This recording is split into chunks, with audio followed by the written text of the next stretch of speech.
Hello, everyone, and welcome. Yes, welcome to the 23rd Shootcast.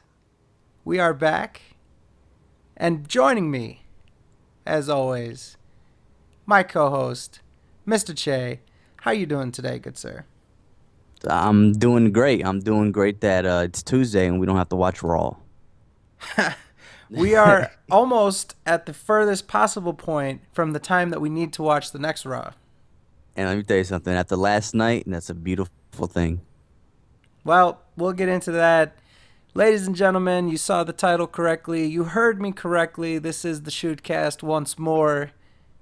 As I may have not mentioned, my name is Fred. Of course, Chase here. And we are back after a long hiatus filled with numerous events, numerous things that we had to address in our own personal lives. But we are back, and one hell of an episode to get through. Is there anything we want to cover as far as a sum up before we get into the episode of Raw tonight? You're in for one hell of a review. I meant like prior events, what we've Ah, missed so far. I didn't miss anything special, I think. Perfect. All right. So, let's get into the episode of Raw. We start with Seth Rollins, of course, coming down with his gang of chuckle fucks. We've of course got Mr. J&J's, the security team, and Kane all come down. And Rollins talks about conquering Brock Lesnar with their cheap beatdown last week.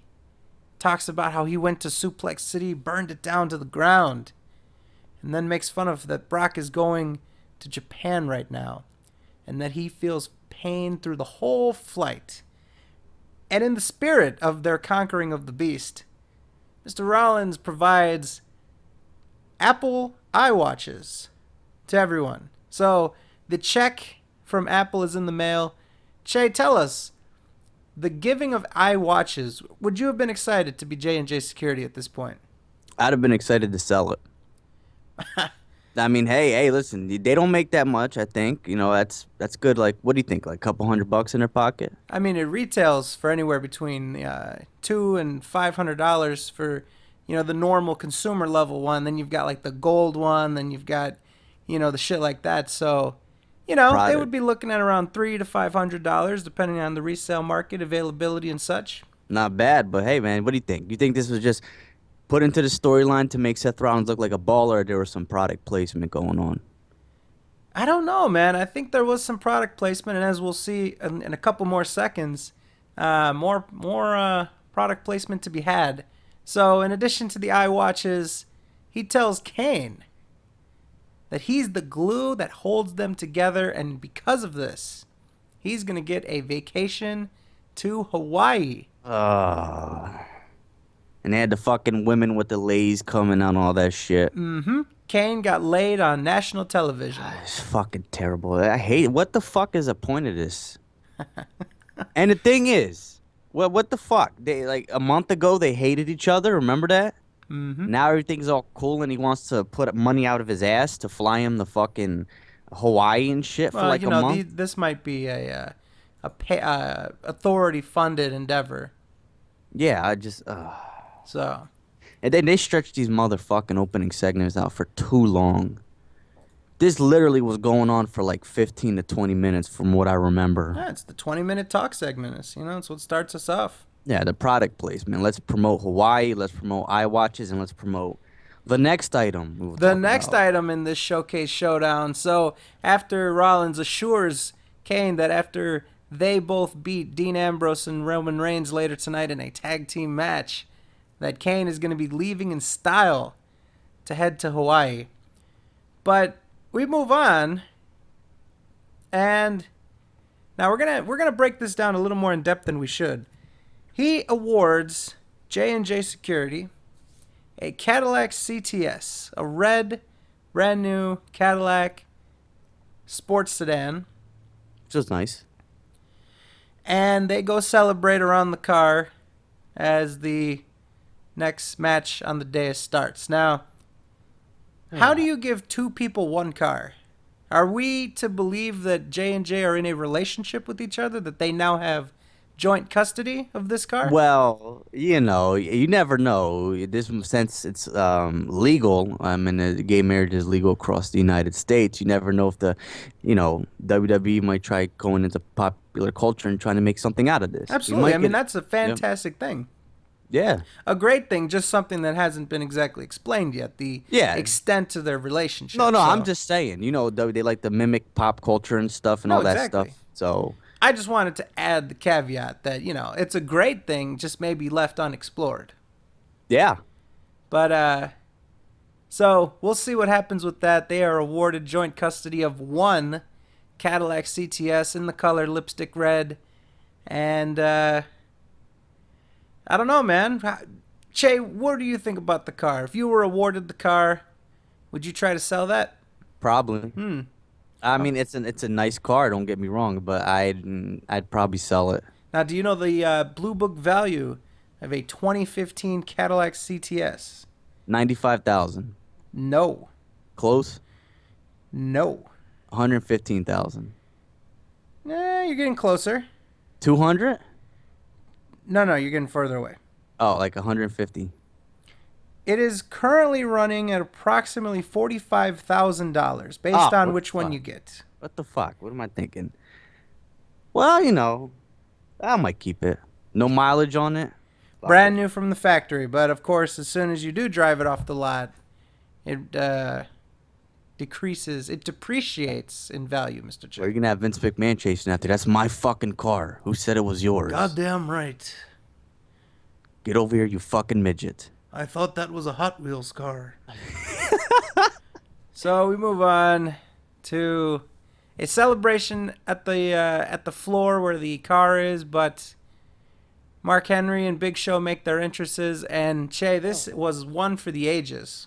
It was. It was a feud that I thought concluded a couple months ago, and it's back again because they don't know what to do. I Mm-hmm. guess Big Show's tired of fucking fighting Roman Reigns 10 times a week. So let's bring up this fucking old feud again. The Mm-hmm. two old, probably one of the two old, not oldest, but some of the older and slower guys in the company that lost a lot of pep in their step.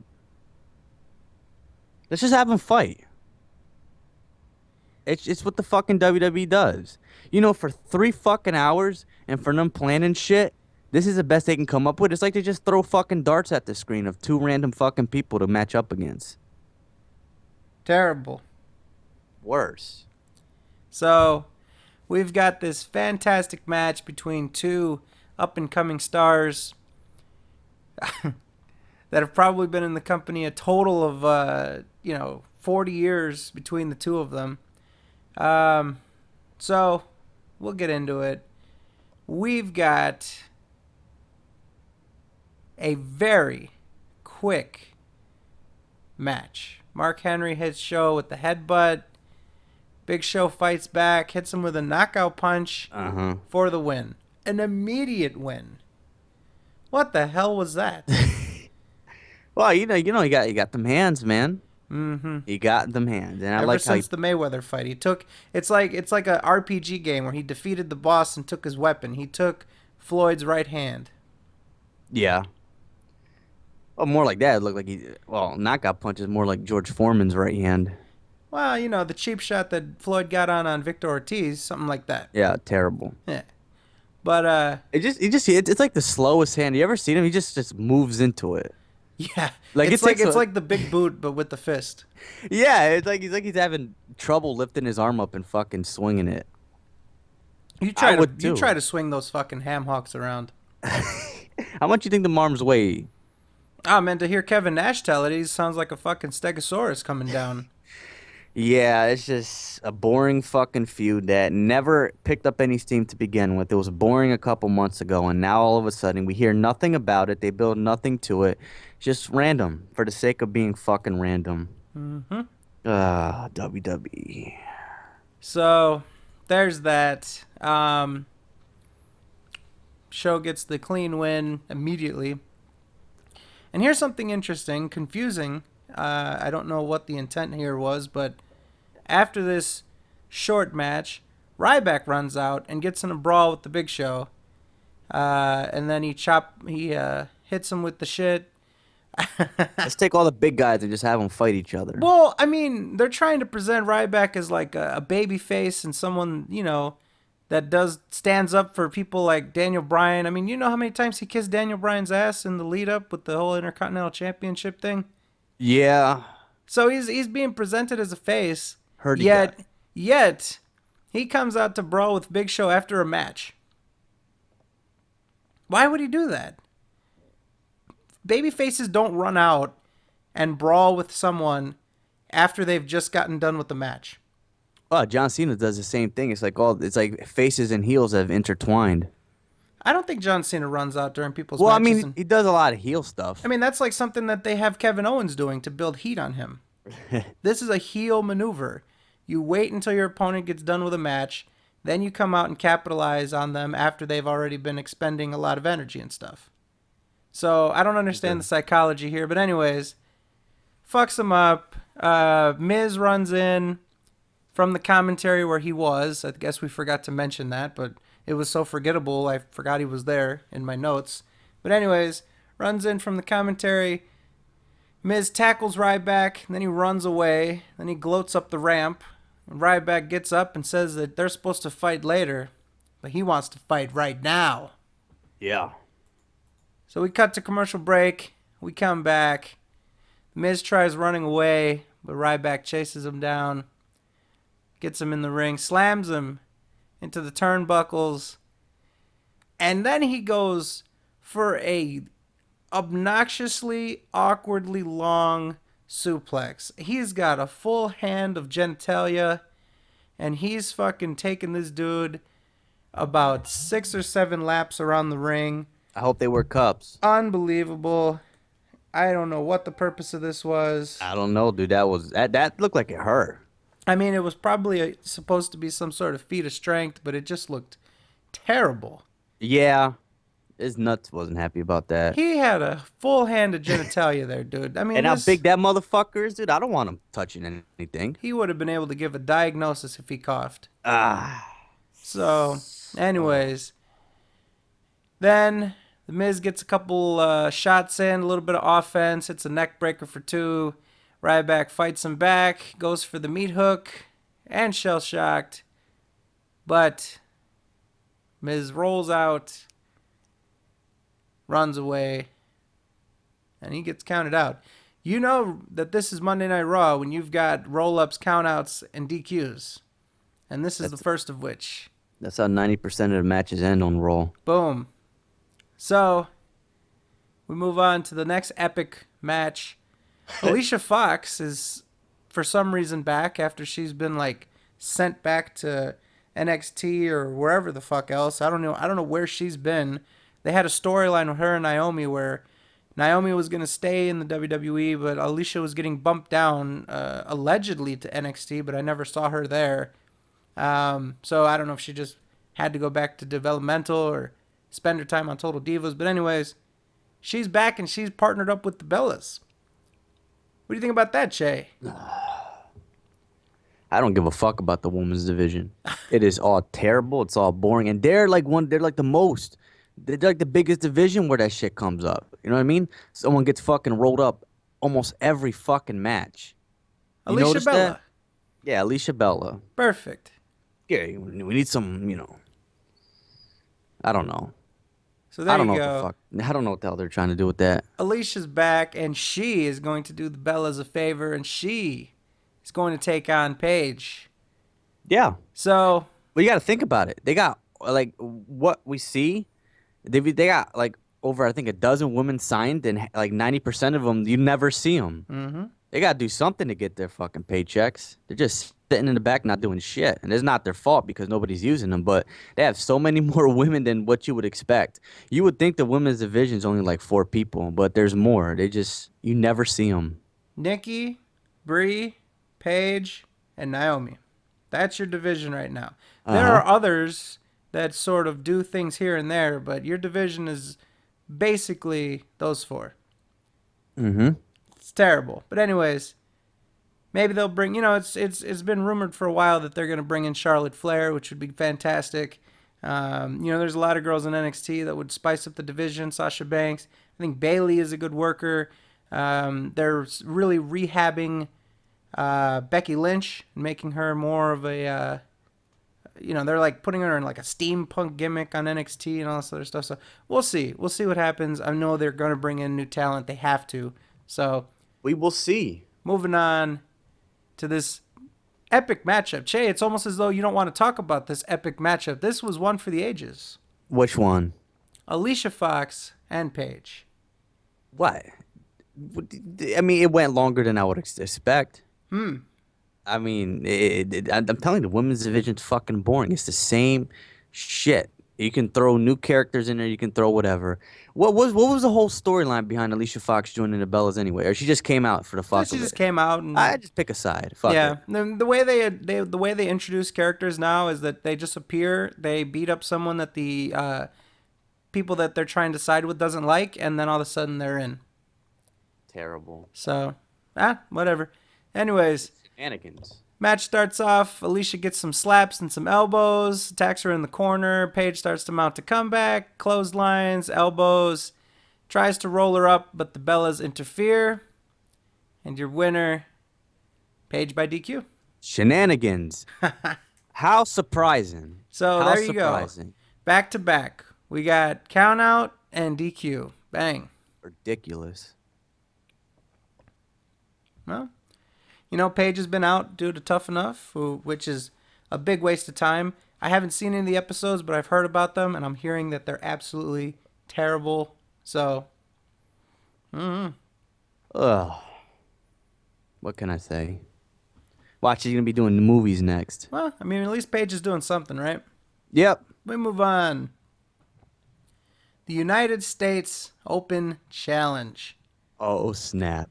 Cena comes out, talks about, it's time, and does his little gimmick. Talks to the camera for about a half hour before he walks down the ramp. Sorry, runs down the ramp. Throws a towel at the kids. I mean, he just like creamed some kid in the face with a towel. Bam! Slammed him in the fucking face with a towel on the way down. Well, He's a maniac. He could be like Ric Flair and fucking lob his loafer into as hard as you can. The thing about this maniac, right? You see him up the ramp. He's like yelling at the camera for 30 minutes. He runs down. He throws a towel in a child's face, and then he starts to yell and scream about the champ is here. The most overused saying in all of combat or sports entertainment or anything. The champ is here. It's cringeworthy at this point. They use it everywhere. The champ is here. Get that shit out of here. It's terrible. It's overused. It's overplayed. Get out of here, Cena. Anyways, Yes, sir. we move on to his match. Kevin Owens comes out. Lillian does the introductions for both parties. But as we've seen, Owens' gimmick is to say, not tonight. Nothing for you tonight. He is your wife after 50 years of marriage. Mm-hmm. Not tonight. Or, excuse me, or he's that guy that can only fight you when he has a whole bunch of people around him. You ever met one of them people? Oh, of course. They're big and tough when they have like 50 people around, but when you see them by themselves, they're like, not tonight. Later. Later. Not tonight. I'm not feeling it tonight. Yeah. No. I'm here to talk all that shit. I'm here to be a dick, but not tonight. He's been doing that everywhere. Mm-hmm. He did that in NXT just recently with Samoa Joe. He's been doing that with Cena every time they have a match. Not tonight. We're going to wait until the other one. Yeah. Listen, that is a terrible way to put it.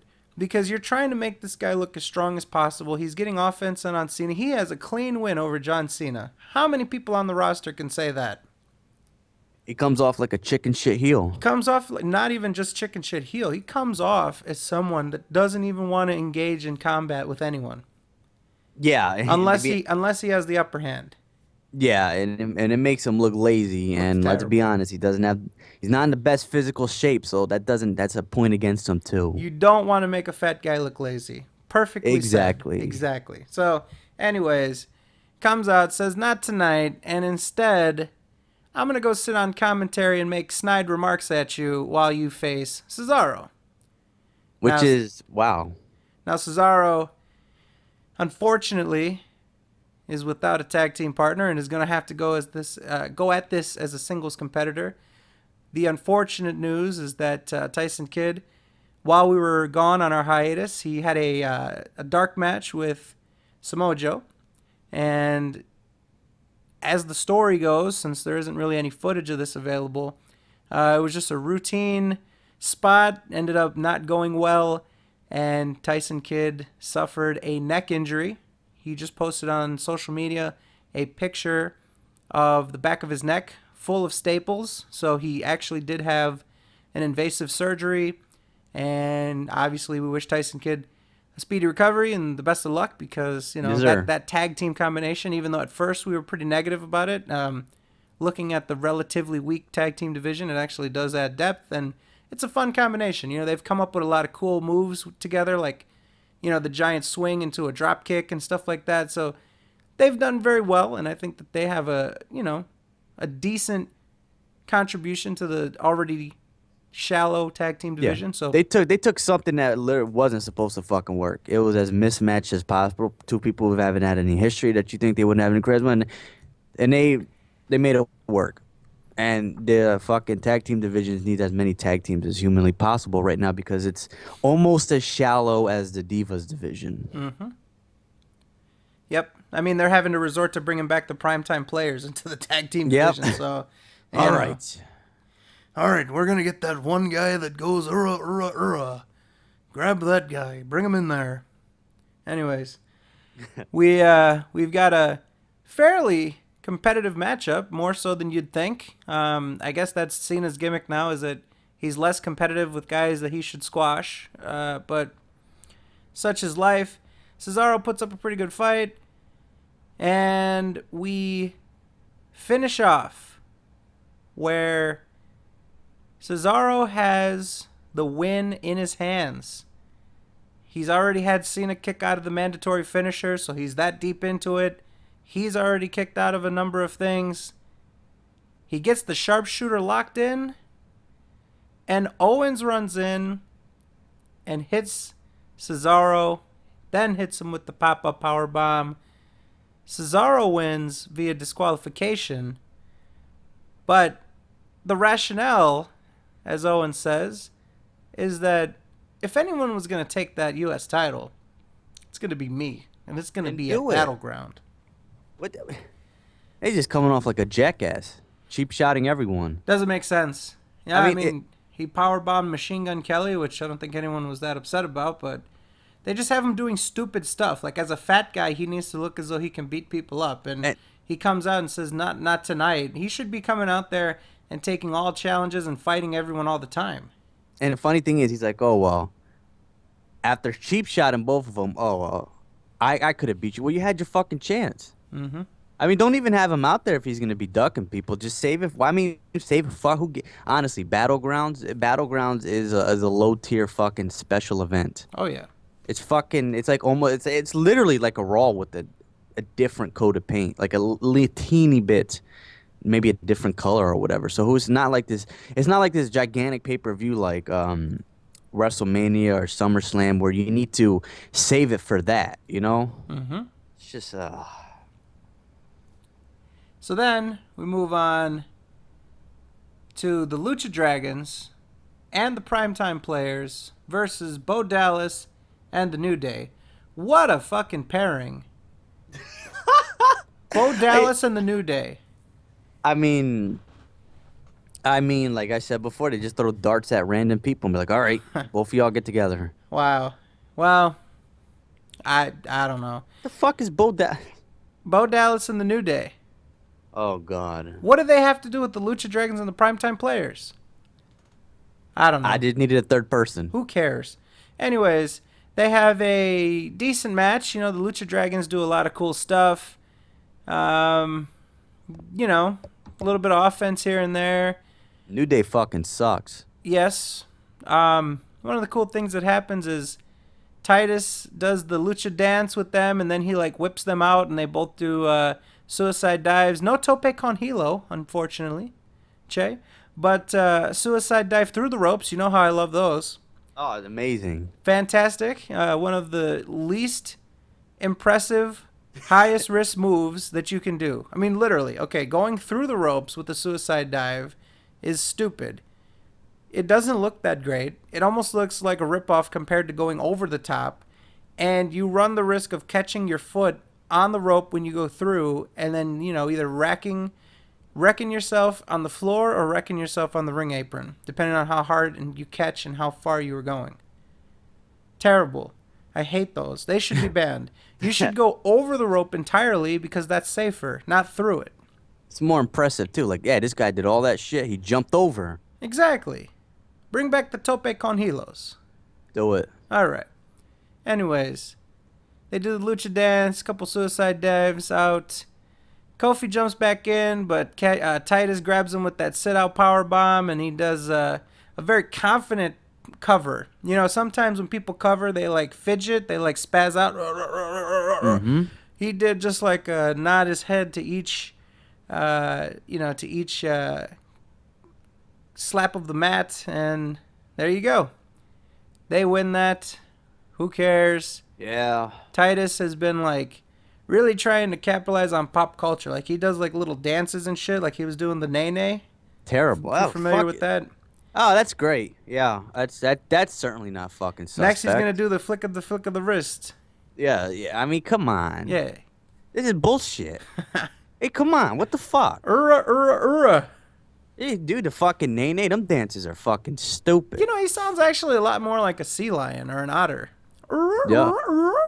I don't even know what that's supposed to be. He like puts his hands up. I don't know if those are supposed to be like horns or what the fuck. I'd have to Google that, but for the sake of this podcast, I would just like to remain completely ignorant on what he's doing and say that he sounds like a sea otter. He looks creepy too, cause he's this big fucking, almost looking like Ahmed Johnson and shit. Doing this fucking crazy shit. That'd scare the fuck out of me if some dude was like doing that.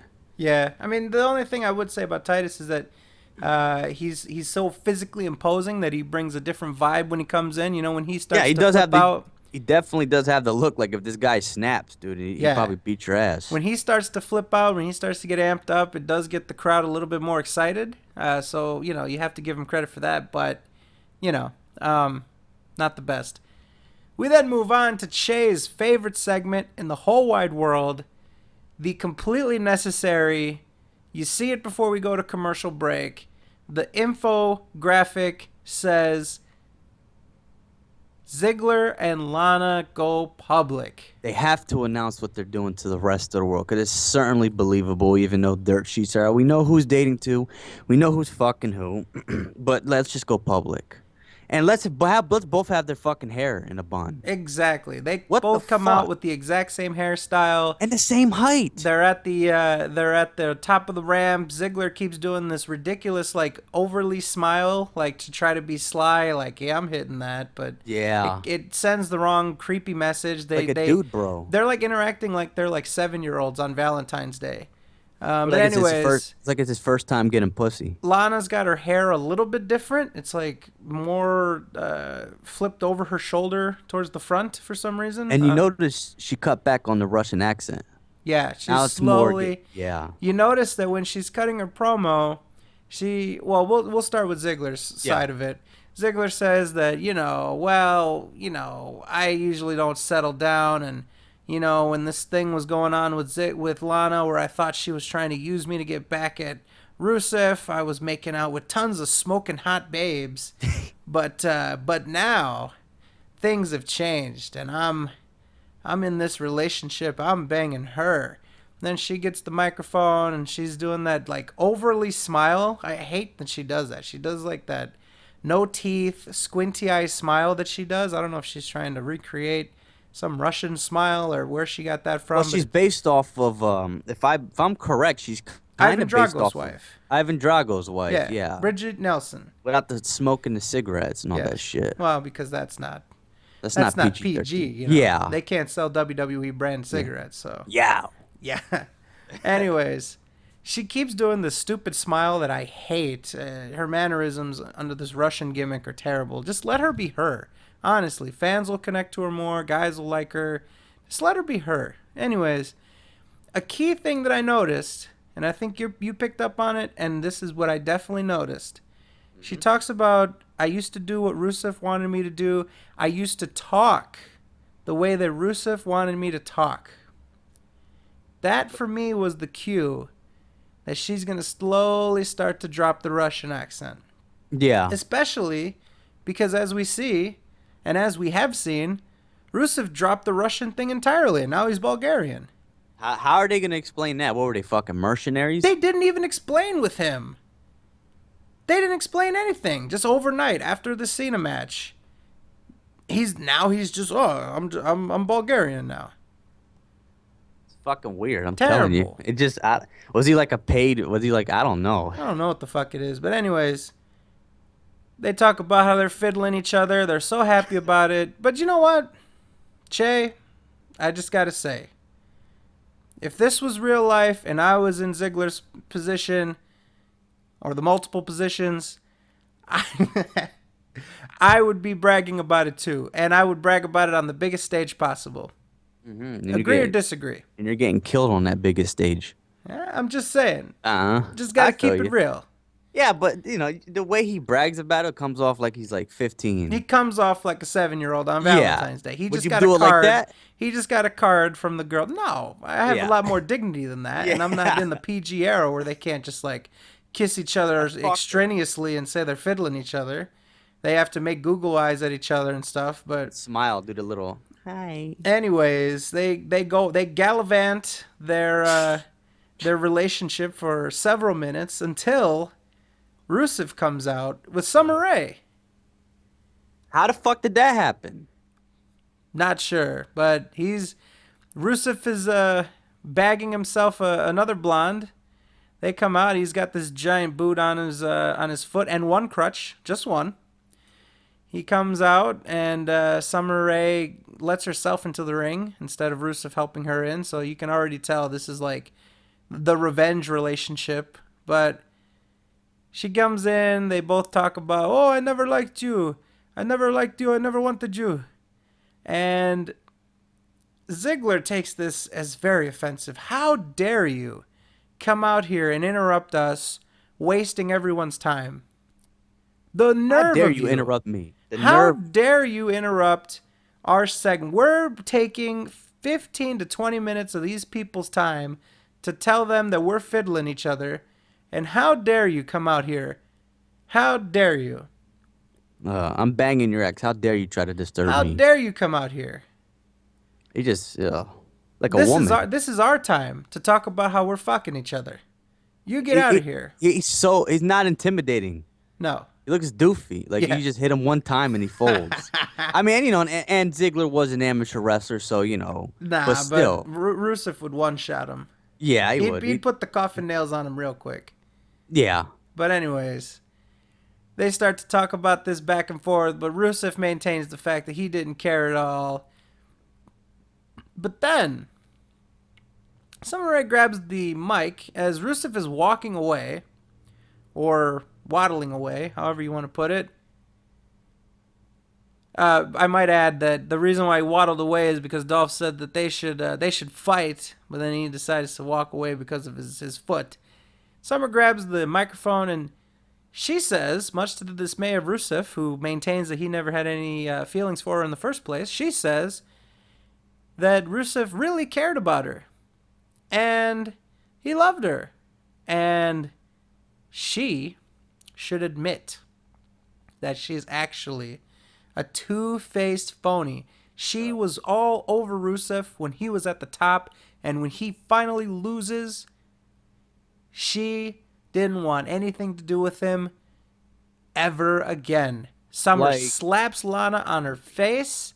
Ooh. Lana tackles her catfight style. Her skirt goes up 7 inches too far. They get into a brawl. Dolph breaks it up. Lana readjusts herself.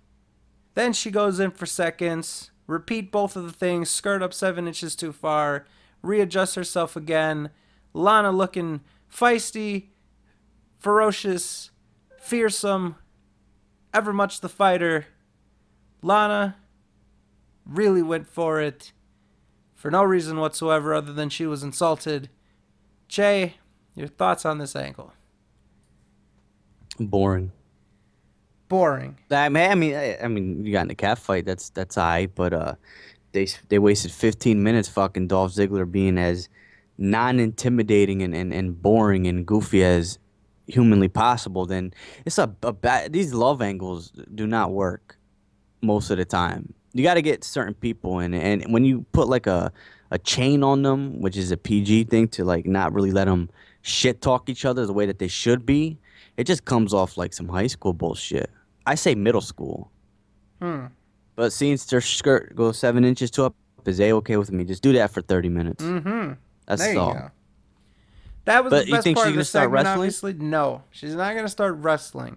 I think that she'll get into brawls here and there. I got to tell you, man, as a red-blooded American male, I very much enjoyed her getting into a cat fight. Oh yeah, that was good. That was great. They just need to not take 20 minutes to do it next That time. wasn't just okay or good, Shay. That was great. Come on.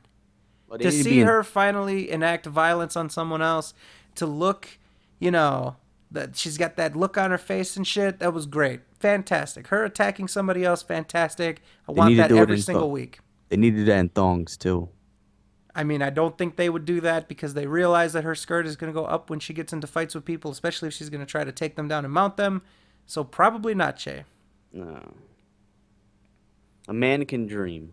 You can look up photographs of her already scantily clad and naked if you'd like. So, I did. well, you're going to have to settle for those. I did. And on your own time. We've got work to do, Shay. All So, right. anyways, fantastic. Loved it. The attack segment. Just that part. That 2-second stretch of attacking. Fantastic. Loved it. Can't give it enough. 10 out of 10 for that 2-minute brawl. We move on. Unfortunately, even though I could talk about this all day, we move on. Dean Ambrose is in the back, talking to a Terminator robot. Because, as you've seen all throughout this episode, not only are they getting a check from Cadillac and Apple, they're also getting a check from Terminator Genesis. Yippee. But we move on to him talking to the robots. Roman Reigns walks in with this look like, what the fuck are you doing? And he asks him, are you ready? And Ambrose says that he's just fine. And he wants Reigns to be ready and upset, and he tries to psych him up. And Reigns says that the Authority are idiots. And Reigns says that he doesn't like anyone except for Ambrose. And they're going to tear it down tonight. Believe that. We cut to the next matchup. Terrible matchup, but who cares? Neville There we versus go. Sheamus. Terrible match as far as Sheamus goes. They need to... I mean, dude, Sheamus is going to end up like Kane. He's already old. He's like 36. He's going to end up like Kane. You're never going to get rid of him. He's going to be in like this Authority... I mean, I'm surprised that he's not there yet, but he's going to end up in like an Authority role. Why? I'm telling you. Why Like, the, is he the, fucking... The Triple H and Stephanie thing is going to go on until the company ends. Why the fuck did this match even happen? They should be building up Neville. Yeah. You know? I mean, him being... Okay, listen, he's a little short, but he's fucking jacked. You know what I mean? Mm-hmm. And he does the red arrow. He can flip. He can do all this shit, and he's young. Why? Goddamn Why? right. I'm Why the gonna call Neville my shorty. Come on in Oh, here. God. I like those purple trunks you've got. Goddamn. I grabbed those for you right out of my personal closet. I'm tired of Sheamus. I go to sleep whenever he comes on the TV or the screen or whatever the fuck. Huh? I'm tired. He's fucking boring. He's always been boring. He doesn't Terrible. do anything. Heel, face, crazy shit on his chin, whatever the fuck that beard is. I don't like it. Mm-hmm. Absolutely terrible. But we must cover this as is our responsibility to the the Shootcast. I don't know what the shooters. We'll think of a name for them anyway. But anyways, moving on. This match was not good. Couple elbows. Neville tried to set up for the Red Arrow, but Sheamus kicks him off the ropes, hits the mat. Sheamus taunts him and the crowd. Goes for the brogue kick. Neville ducks it. Gets a near 3 count on a roll up. Sheamus pops up, knocks him down with the brogue kick, and that is it for Sheamus. That is it for Neville. A clean win for Sheamus, who clearly doesn't need it. A bit of a slowdown for Mr. Neville, who doesn't need it, and whoop-de-doo. We move on to the next match of zero consequence in any way, shape, or form. Jack Swagger's in the ring. He doesn't even get an entrance. He's got his stupid shirt on that looks like a kindergartner drew it of his hand. And King Barrett comes out to much fanfare, namely 0 of it. And Swagger kicks Wade a couple times, tries to get the Patriot lock on, but Wade gets out to the outside of the ring. Swagger throws him in the barricade, throws him into the ring, but Wade catches him with the bullhammer. The shortest match ever. Thanks for coming, Jack Swagger. You can get your cup of coffee and you're out of here.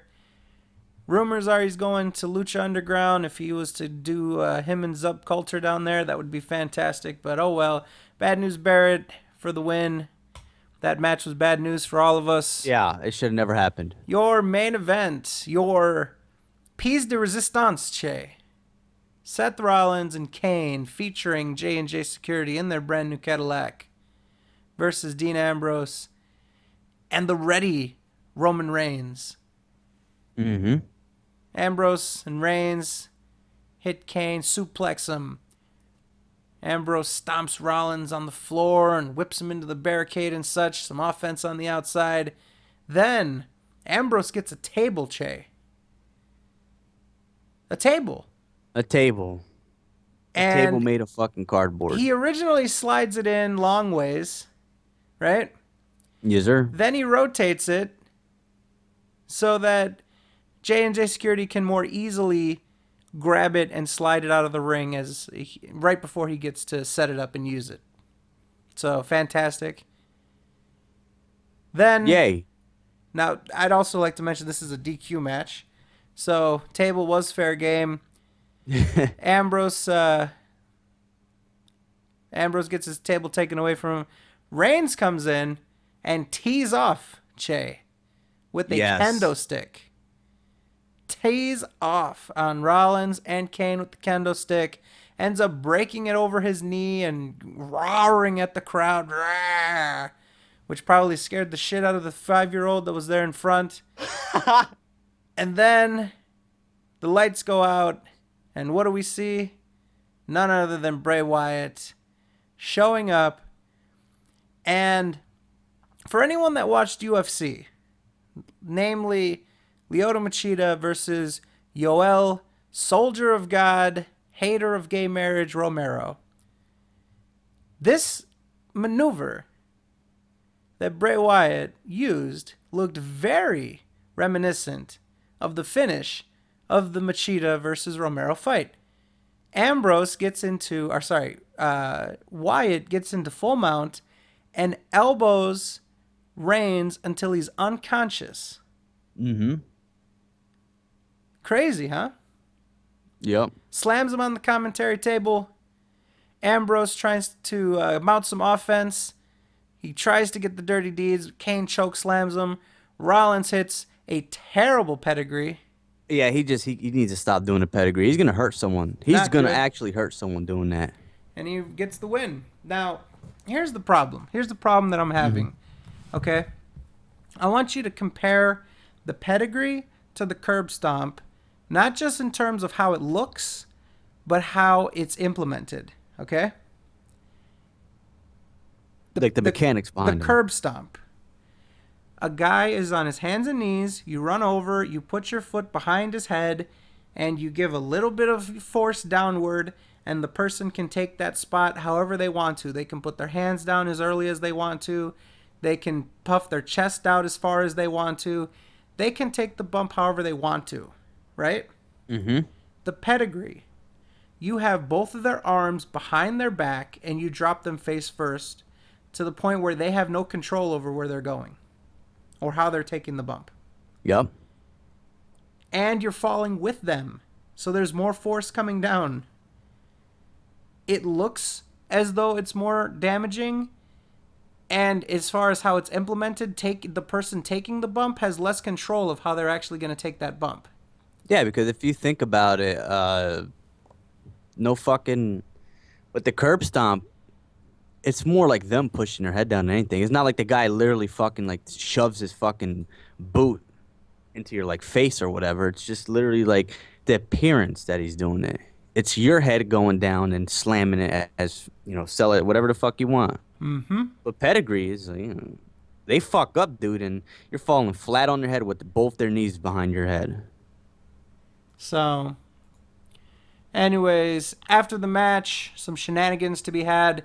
J&J bring that aforementioned table, and they set it up in the corner. Reigns runs in, starts fucking them all up, but Kane gets him with the choke slam, tries to fight back again, but gets beaten down once more. Rollins calls for them to pick Reigns up, and they put him onto Rollins' shoulders. He runs across, hits Reigns with the triple powerbomb in the corner through that table that they set up. They taunt everybody, but Rollins, not satisfied with this, hits another pedigree before leaving. And then it's up to Bray to come into the ring, hit the Sister Abigail, taunt the crowd. Cameraman zooms in. Bray Wyatt's happy about it, laughing on his knees towards the heavens. And your logo pops up. And that is the episode of Raw that almost killed us. Are we going to be seeing more UFC type maneuvers from Bray Wyatt? Or do you think that was just a one-time thing to... I don't know. I mean, it's way too much of a coincidence to not put any sort of credence behind it being somewhat related, but we'll see. I don't know if Vince is too keen on doing that kind of stuff. CM Punk actually did something like that back around UFC 142, where it was Chael Sonnen versus Anderson Silva. Chael Sonnen went to hit a spinning back fist, falls on his ass. Anderson Silva comes over, hits him with a flying knee to the chest, finishes him off with punches. CM Punk actually recreated that exact sequence right after it happened. So there is precedent. There's definitely precedent towards recreating real life scenarios in combat sports in professional wrestling. But that remains to be seen if this is going to be a constant thing for Bray Wyatt. This is the first I've ever noticed him doing something like this. So if he does it again, then it, obviously it's on purpose. But That'd be cool. Oh yeah, of course. It would add to his character. Makes him look very dominant when he's fucking mounting people and elbowing them in the fucking face. Very much so. I think it would be great. So, anyways, terrible show. They have a show this Saturday in Japan that they built nothing for. The matchups have nothing to do with what's been going on in the storyline. It's just some sort of fan service card for the people of Japan.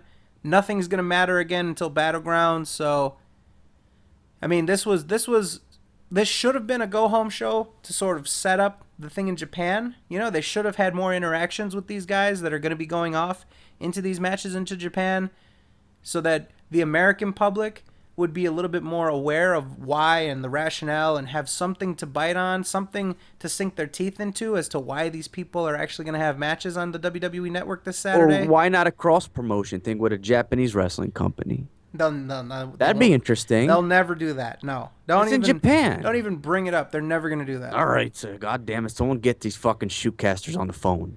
I mean, what are they going to do? Are they just going to? They're just going to blow their brains out? They're not going to allow one possible win because that legitimizes the other company for no benefit of their own. What benefit if they had the same show that they're going to have tonight or that they're going to have this Saturday and put that up head to head with the show that's co-promoted? Do you think there's going to be more viewers? Maybe. I think it's going to not make a lick of difference. And That then episode's and gonna be what's the interesting. look at the risk to reward? Interesting for you, yeah, interesting for you, but not interesting for the business. And this is what's best for business, Jay.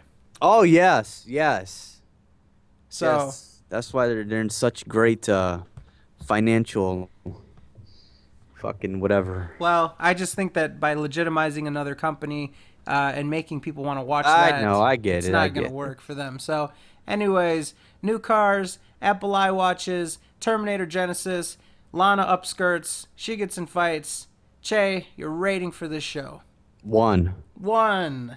Then like I said, it should be 0, but I'm giving it a 1. I'll give it a 2 upskirts out of 10, just because Lana getting in a fight, fantastic. I'm actually going to rewatch that at some point later today. Yeah, I bet you are. Fantastic. I'm just saying, it's a fantastic visual, Yep. and I hope that there's more of that. Worst type of filler show possible. Absolutely. Filler, avoid this at all costs. Yes. This is filler in every sense. Nothing. You will not lose anything by just watch the upskirt part. But if you skip the whole show, you will not gain a fucking thing. There's nothing here that had any consequences. They didn't give a fuck about this show. It's like it never fucking happened, and there's nothing that will lead into anything. Mm-hmm. Avoid. Just So, watch the upskirt shit. there you go, ladies and gentlemen. A 1 from Che, a 2 from me, and that does it for this. I guess you would say that this would be the 1, 2, 3 count, and that would be it for this show. Yeah. But Che, thank you very much for your time here tonight. Mhm. Thank you to those watching this for having you. endured this with us, and we will see you guys again for let's call it, Che. Are we gonna do a short show Battlegrounds for this the? Sunday. Are we gonna do a short show for the Japan show? And Wh- talk when is about how that? ridiculous it is. What's that? That's gonna be Saturday. Is there any UFC event going on? No. All right, let's do it. So there you go. We will We'll do be it. back with a short preview show for the Japan card.